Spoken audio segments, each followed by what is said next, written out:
السلام عليكم. صباح الخير في الاول. الشريط ديال لافوار انترناسيونال سافيكس ديال تموت الجزائر فاش كاين لوكازيون C'est l'ensemble des étapes de production, de transformation et de distribution. Toutes les étapes de la matière première jusqu'au consommateur comme produit fini. Même le système de commercialisation et le système d'étiquetage de marketing aussi fait partie de ce label. Elle vise à garantir la transparence et la qualité des produits.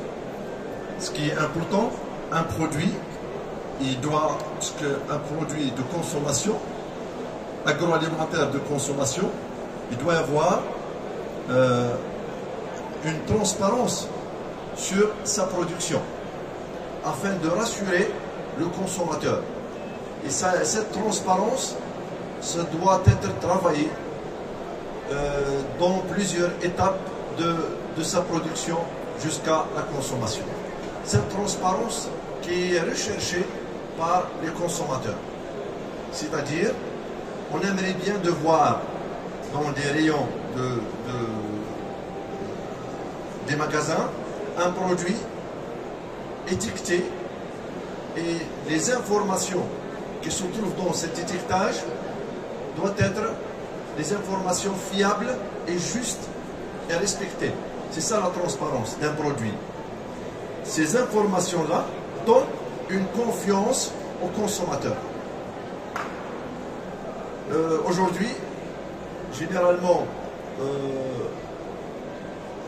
le produit agroalimentaire, si vous avez par la suite des questions à poser dans ce domaine-là, c'est-à-dire on mange des produits sans savoir, c'est-à-dire l'origine de ces produits. Et ça il joue un impact sur la santé humaine. Parce que parfois, il y a des produits qu'on ne connaît pas son origine. Il peut y avoir un mélange des produits c'est-à-dire agricoles, biologiques, qui sont des produits sains, c'est des produits de performance, avec d'autres produits qui n'ont aucune valeur dans la société, soit sur le plan qualité ou bien sur le plan prix. Il y a des gens qui produisent un produit de qualité, mais il y a une confusion, il est confondu avec d'autres produits qui n'ont aucune valeur sur le plan qualité et sur le plan originalité de ce produit. Et tout ça, tous ces mécanismes-là, on appelle une étiquette ou bien un signe de qualité qui doivent être mis sur le produit. Et cette étiquette doit être vérifiée et contrôlée par des organismes autonomes. Donc il doit y avoir un organisme, ce n'est pas le consommateur qui va chercher l'originalité de ce produit, mais il doit y avoir une intervention quelque part par des organismes privés dans le pays afin d'assurer ces signes de qualité et la qualité de produit et la distinction entre un bon produit et un mauvais produit qui circulent dans le même flux.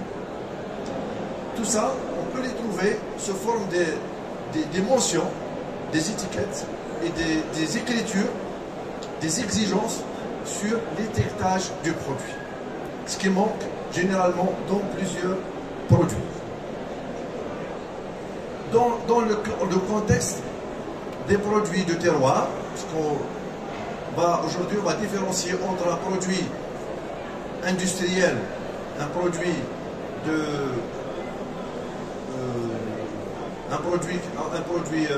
si on peut dire de terroir qui produit au niveau dans une zone bien déterminée avec des pratiques ancestrales ou bien avec des pratiques distinctives, et un autre produit industriel, un produit de chaîne.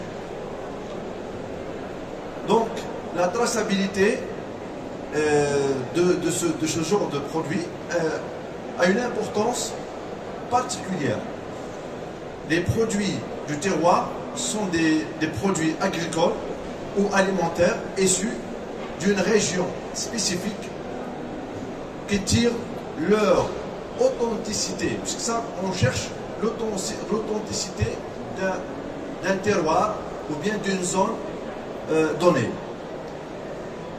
La traçabilité permet aussi à garantir l'origine géographique des produits de terroir en assurant en même temps que toutes les étapes de production respectent les spécificités locales et le savoir-faire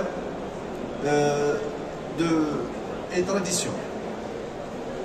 Ces concepts-là, on les trouve dans des zones qui ont un potentiel agricole, qui n'utilisent pas des pratiques néfastes à l'environnement.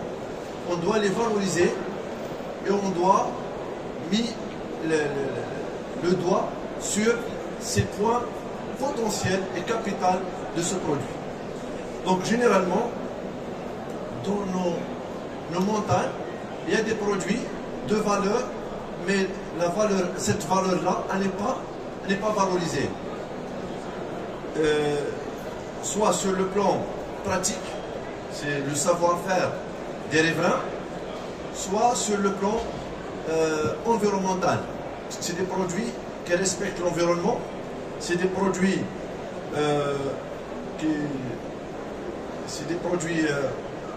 je peux dire que c'est des produits ancestrales, comme si c'est original de la région, soit en matière de semences, en matière de variété, en matière d'adaptation au milieu. Tout ça, il doit être valorisé sous forme d'une marque ou bien comme signe de qualité potentielle de cette marque. Sur ce plan-là, cela permet aux consommateurs de faire confiance aux produits qu'il achète et de soutenir l'économie locale. C'est-à-dire, le consommateur, il trouve ce qu'il cherche en matière de qualité au niveau de ce produit-là, et la région se revitaliser, se redynamiser à partir de cette valeur ajoutée par ces signes de qualité. Donc, les signes de qualité de labellisation commencent par un bon système de traçabilité. Si on ne peut pas, c'est-à-dire organiser, si la traçabilité du produit est mal faite, ou bien mal, si on peut dire, il y a d'autres entraves qui rendent une traçabilité impraticable dans des zones de montagne, c'est-à-dire le respect de tout le protocole de traçabilité, on ne peut pas avoir un modèle impacté, un modèle de label. Donc il y a quelques points à respecter dans la traçabilité. La traçabilité permet de suivre le parcours d'un produit depuis sa production jusqu'à sa mise en disposition sur le marché. Si on n'arrive pas à assurer le contrôle de tout ce parcours-là, donc on ne peut pas, d'une manière ou d'une autre, appeler à installer un label dans cette région. Donc il doit y avoir une organisation entre les agriculteurs en général, en particulier dans la zone de montagne algérienne, entre les oléiculteurs. Ils peuvent s'engendrer dans une organisation stricte afin d'assurer le contrôle et le suivi de toutes les étapes de production, de la cueillette à la vente au niveau des rayons du magasin. Donc, elle implique la collecte et l'enregistrement d'informations détaillées à chaque étape du processus, telles que les dates de production. Chaque production a une date, a une période. On doit respecter ces différents stades de fabrication, les lieux de transformation aussi, les conditions de stockage et les transports. Tout ça, il doit être figuré dans un protocole de traçabilité. Donc la traçabilité, c'est le pilier principal de la labellisation. S'il y a une bonne traçabilité, un label il devient systématiquement réalisé.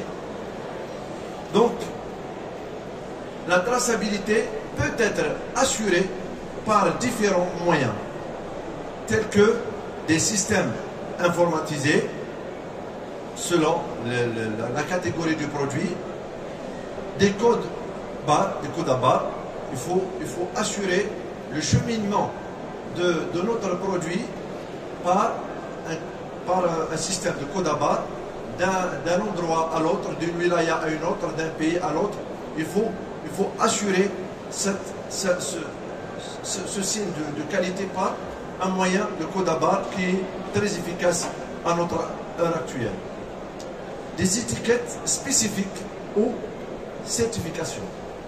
Les certificats et les étiquettes spécifiques, ce sont des signes qui peuvent être attribués par des organismes autonomes et des organismes de certification et d'accréditation. Au niveau de chaque pays, il y a des organismes, il y a on peut dire, des instances publiques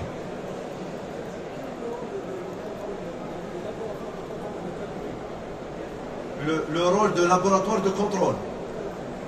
Oui, le laboratoire de contrôle d'abord, il faut qu'il soit accrédité et il faut qu'il soit, si on veut dire, agréé.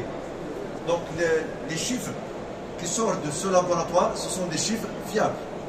Il doit y avoir un organisme d'accréditation qui va lier entre une coopérative ou bien un producteur et un laboratoire d'analyse. Donc il y a l'auto-analyse qu'on le trouve dans une entreprise qui sert à une organisation interne de l'entreprise. Il y a un autre laboratoire, parce que c'est une question de confiance, conformité et de confiance. Donc un autre laboratoire, tierce partie, qui va intervenir afin de valider ce qui est mentionné dans l'étiquette, soit composition, soit qualité.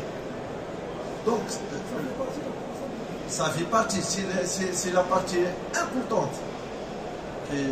C'est un laboratoire de qualité, d'analyse physico-chimique, ou bien, dans notre cas, l'huile d'olive, il doit y avoir deux laboratoires. Un laboratoire physico-chimique et un laboratoire sensoriel, de dégustation. Parce qu'il y a parfois un produit conforme sur le plan physico-chimique, mais il a un défaut sur le plan sensoriel. Donc ce défaut-là, il doit être détecté et mesuré et on doit le mettre au niveau de l'étiquette. Ce défaut-là, il peut déclasser d'une manière ou d'une autre notre huile de l'extra vierge à la vierge et de la vierge à la courante et même à la lampante. Donc ce n'est qu'un critère, c'est un défaut qui est détecté par un comité. Ce comité-là, il doit être aussi certifié, agréé. Un comité de dégustateurs, il doit être agréé par d'autres instances. C'est des instances, c'est-à-dire les laboratoires et les comités d'analyse sont des yeux des organismes d'accréditation et de conformité.